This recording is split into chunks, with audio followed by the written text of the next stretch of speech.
It was a glamorous Friday night in the heart of downtown Mumbai, the kind of night when the air was thick with anticipation, perfume, and ambition, and the city's elite poured into the most exclusive venue in the city, Obsidian Lounge, a club known not only for its exorbitant prices and selective entry policy, but also for being the playground of the rich, the powerful, and the beautiful. Cars like Lamborghinis, Bentleys, and sleek BMWs pulled up outside, releasing men in tailored suits and women draped in couture. The interior of the club sparkled with extravagant chandeliers, and every surface gleamed with the sheen of new money. In this shimmering world of status and display walked Rhea, a woman whose beauty made heads turn and whose personality made them stay, at least until her interest waned. Rhea was not just a pretty face, she was a master of social climbing, someone who could read brands like a banker reads balance sheets. Her gold sequin dress clung to her like it was designed solely for her body, and her heels clicked with calculated elegance as she made her entrance. With her best friend Tanya on her arm, she scanned the room with a predator's precision, looking for the next target that could offer her a luxurious vacation, designer bags, or a new car. Her eyes briefly flicked to a corner table where a group of well-dressed men were pouring Dom Perignon, but something else caught her eye and held it. Sitting alone at the bar was a man who looked thoroughly out of place. He wore a plain black t-shirt, faded jeans, and sneakers that had clearly seen better days. His beard was trimmed but unstyled, his hair a little messy. He had a brooding presence, the kind of stillness that stands out in a room full of people trying too hard. Most guests gave him a once-over and dismissed him, assuming he was a staff member or someone who had somehow sneaked past the bouncers. Rhea, curious and slightly amused, pointed him out to Tanya. "Look at that guy. Lost puppy, probably wandered in from the street," she said, laughing. Her voice wasn't quiet, and it was very likely he had heard. But he didn't flinch. He continued sipping what appeared to be soda water, his eyes distant, occasionally scanning the crowd. Rhea's ego twitched. She wasn't used to being ignored, especially not by someone who clearly didn't belong. She decided to have a little fun. With a smirk and the confidence of someone who always controlled the narrative, she strutted over and leaned against the bar beside him.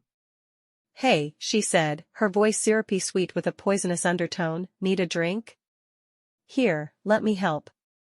She pulled out a crisp 2,000 Indian rupees note and slapped it on the bar. "Buy yourself something better than that cheap soda. Maybe even a mirror." The bartender looked caught between amusement and discomfort. The man looked at her, his eyes calm, a slow, knowing smile touching his lips. "I don't drink," he said simply, then added, "but thanks for the charity." With that, he stood up and walked away, leaving the note untouched. Rhea was momentarily stunned. No groveling? No defense? No comeback? Just a quiet dignity that unsettled her.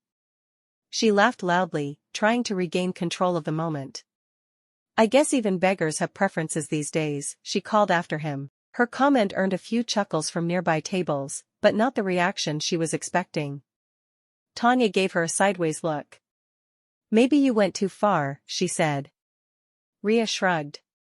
"Please, if he doesn't want to be insulted, he shouldn't walk into a place like this looking like a delivery boy." Rhea was used to commanding every room she entered.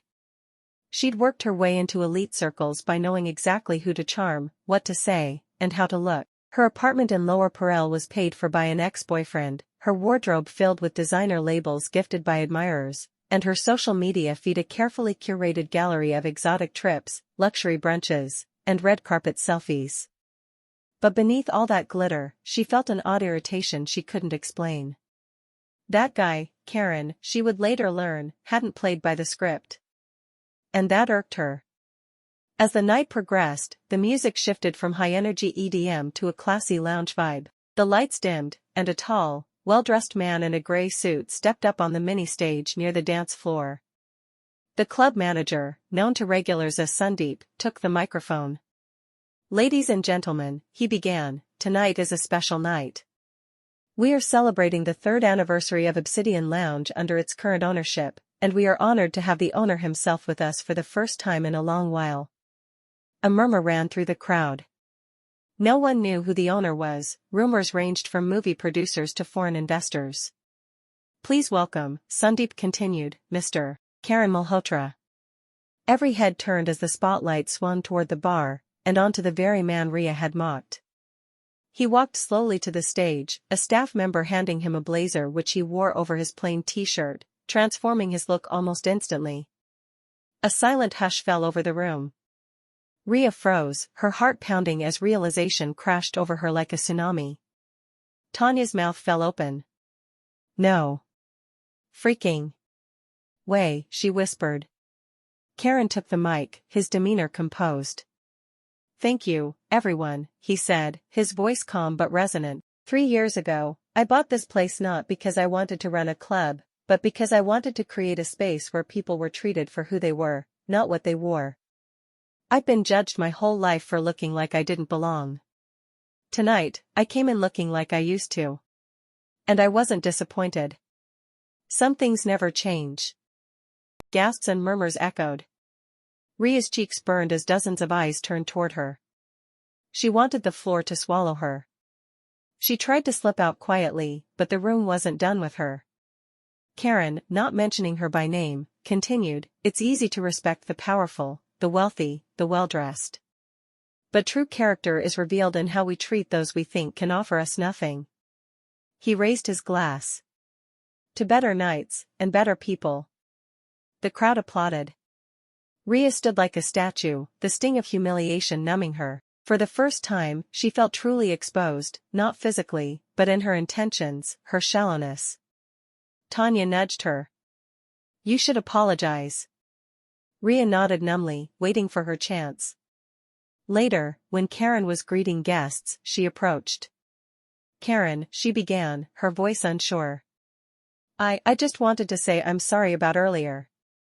I didn't realize who you were. He looked at her, his expression unreadable. You didn't need to know who I was to be kind, he said, that's the whole point. And just like that, he turned away, smiling warmly at a server passing by and complimenting her professionalism. Rhea stood frozen, the weight of her choices pressing down on her like a mountain. She left the club alone that night, her heels clicking without confidence, her phone silent, her reflection in the cab window not as pretty as she remembered. Days turned into weeks, and the story of the girl who mocked the club owner became an urban legend whispered in elite circles, a cautionary tale about judging books by their covers. Rhea tried to move on, tried to reclaim her social standing, but something had changed. Parties didn't thrill her like they used to. Compliments felt hollow. Luxury didn't dazzle. Every time she passed by Obsidian Lounge, she would glance through the tinted glass, hoping to see Karan, hoping for another chance, not at romance, but at redemption. But Karan had moved on. For him, that chapter had closed the moment she chose mockery over kindness. For her, the regret never did. And it never would.